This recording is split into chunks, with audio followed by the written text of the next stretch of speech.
French bankermen from Germany flying under the banner of the Red Shield. They finance both sides of the war. We must hurry! That's him, the Red Shield courier! Shoot him! No! I'm not shooting anyone. Damn it, Pop! What? He beat everyone back with the news of the war and told England that Napoleon won. The Red Shield bankers in London pretended that England was doomed and started selling their English stocks. The English went into a selling frenzy to get rid of worthless English money. But the English won, right? Of course they won, but it was a trick by Red Shield. They waited until the stocks plummeted to pennies and then bought England back for nearly nothing. What? They did that? How? When the English leaders found out, they had no choice but to give themselves over to the Red Shield. Their money was gone, and they were slaves to the Red Shield war debt. Since that time, the English have been paying their national taxes directly to the Red Shield private bankers. The people have no idea. But the bankers bragged about what they did to us, laughing at us all the way to the bank. Why, it's the best business I've ever done. If I can control a nation's wealth, I care not who makes its laws. Oh, is this what Jefferson wanted to show me? No, look. They're in America, too? The Red Shield banks are here, Pop. Seeking a way to conquer our American dream. The dream you have, Pop. The dream of free men.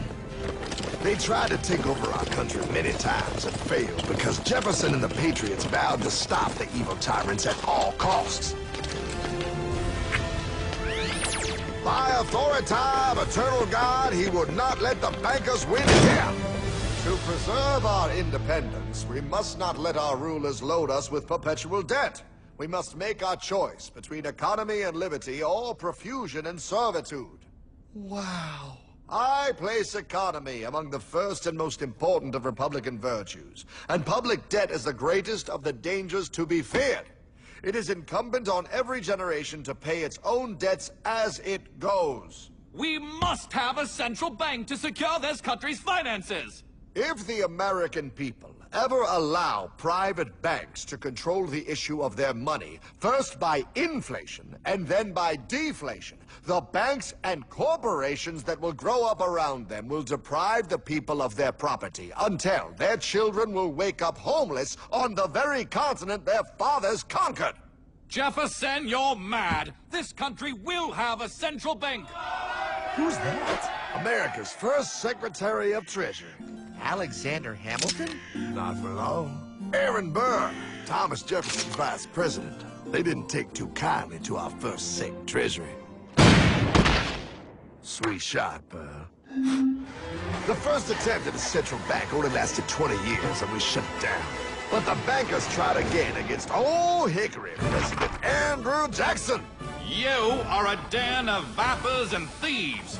I intend to rout you out, and by the eternal God, I will rout you out.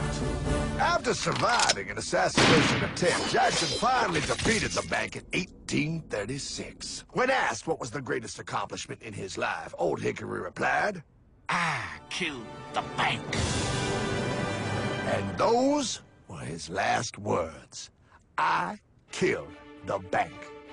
And with real money backed with real gold, our country experienced the greatest boom in any nation's history. Oh, it was beautiful, pal. But the bankers, greedy for more power and wealth, were concocting their most ambitious plan yet to once and for all take control of the finances of the United States. In 1910, a secret meeting was held at the J.P. Morgan estate on Jekyll Island off the coast of Georgia. This meeting was so secretive, so concealed from government and public knowledge that the 10 attendees used code names. I am clearly the richest man, so I should be the one to run the super-secret central bank. I own all the oil in America. I'm clearly richer than you will ever be, hula girl. I should run the super-secret central bank. You're nothing compared to me, lube job. I shall run the secret bank. Silence! Supreme Master Leader, I didn't know you were gonna be here. I'm not. Neither are you, dumbass. Oh, yeah, right. He's so smart. None of you shall run the bank. We have failed in the past because of openness. This time, the key to success is secrecy. The people must believe that they run the bank. Yes, brilliant! A sneak attack. What's the plan? We first create panic, then we show them the solution. With our man in office and well-planned timing, we will have our central bank. And so the people think it is theirs. We shall christen it Federal. The Federal Reserve.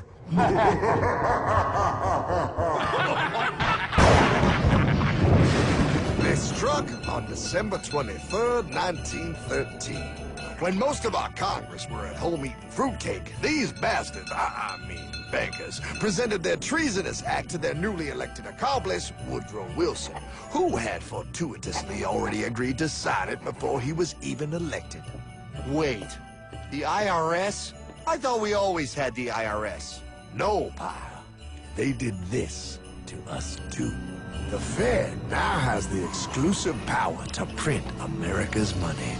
They loan this money to our banks and our government at interest, putting immediate debt on our own money, printing more and more, so each dollar they print becomes worth less than the one before.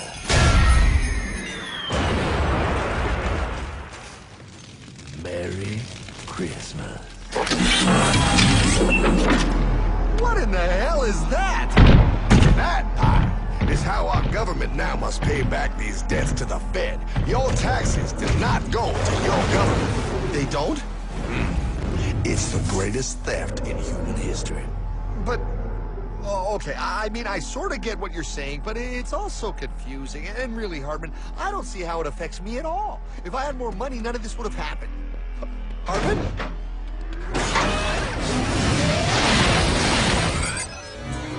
1955? Wow, what are we doing here? Oh, a little bit of shopping. Here, hold this. Gallon of gas, 23 cents. Postage stamp, 3 cents. Ounce of gold, $35. Hot baby, priceless. Best be getting that. Hey, Hartman! I need my car, man! Oh, was that Michael J? Yeah, he'll be fine. Now, pal, would you agree that you have the same exact things you had in 1955? Yeah, 1 stamp, 1 gallon of gas, 1 ounce of gold, and 1 home.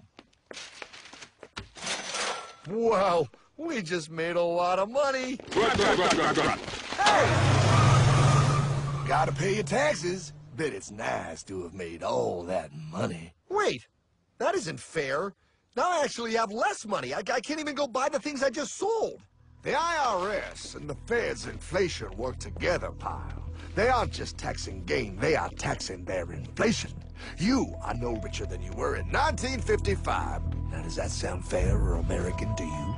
Yeah, but I mean, who doesn't hate taxes? I hate the IRS anyway. Pal, the higher they make the inflation, the more your money they take. It's thievery. You're not paying taxes on any more. You are paying taxes on the same. And now, you have less. They take our property away right in front of our eyes, just like Thomas Jefferson said they would. What's that? Oh, they found us! Quick, my sword! What sword? We don't need your banking machine! I'll condemn you to die, damn it! Die! Pile! The Yankee bogey on my 9! Take him at his knees!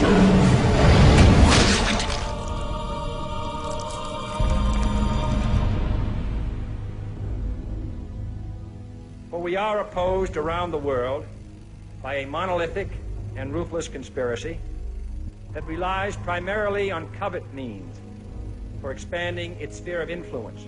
What's happening? Where am I? I believe perhaps you understand now, pal, but you are afraid. JFK. Hartman, what does this have to do with my house and my dog? Oh, okay, that's enough. I want to go home now.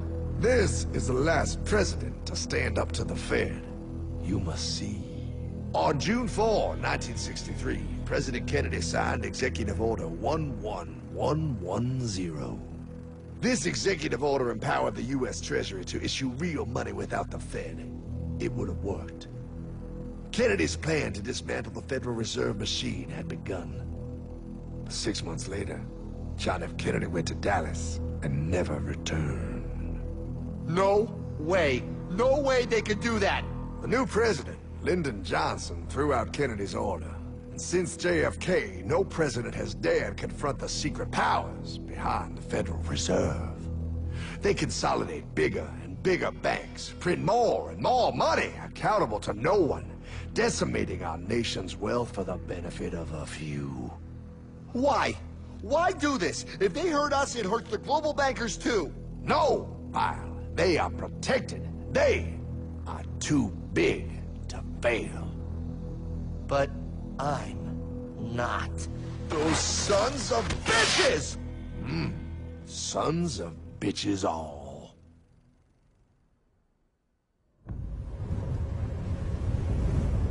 The day was cold. The wind sharp and strong. But we were determined. The bankers and their parasites had us vastly outnumbered, but their hubris made them weak. Not like us. Not like this band of immortals we have assembled. We have come to take back our... Hardman? Is that... my dog? Oh, Then the inevitable. The Money Kings could ignore us no longer. They sent an emissary, a cog in their machine of greed to bring about our submission. Hank Paulson. Hardman, this is blasphemy. We own the corners of the earth. It is futile to challenge us. Oh, I've seen that look before. That of a predator taking in the scent of its prey. Bold, fearless. The look of a free man. You have come far, Hardman. Farther than most. Be smart now. Join us. We will bring you money, power, everything you want. You can be one of us, if you will kneel.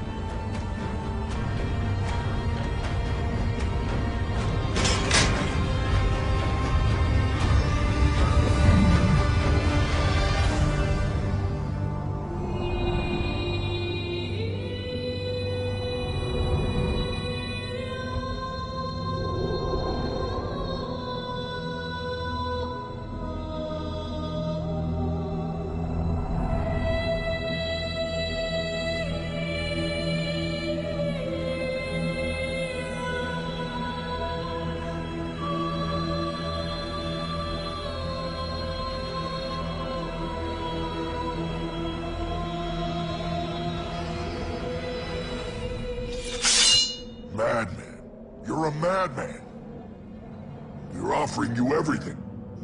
What do you think this is?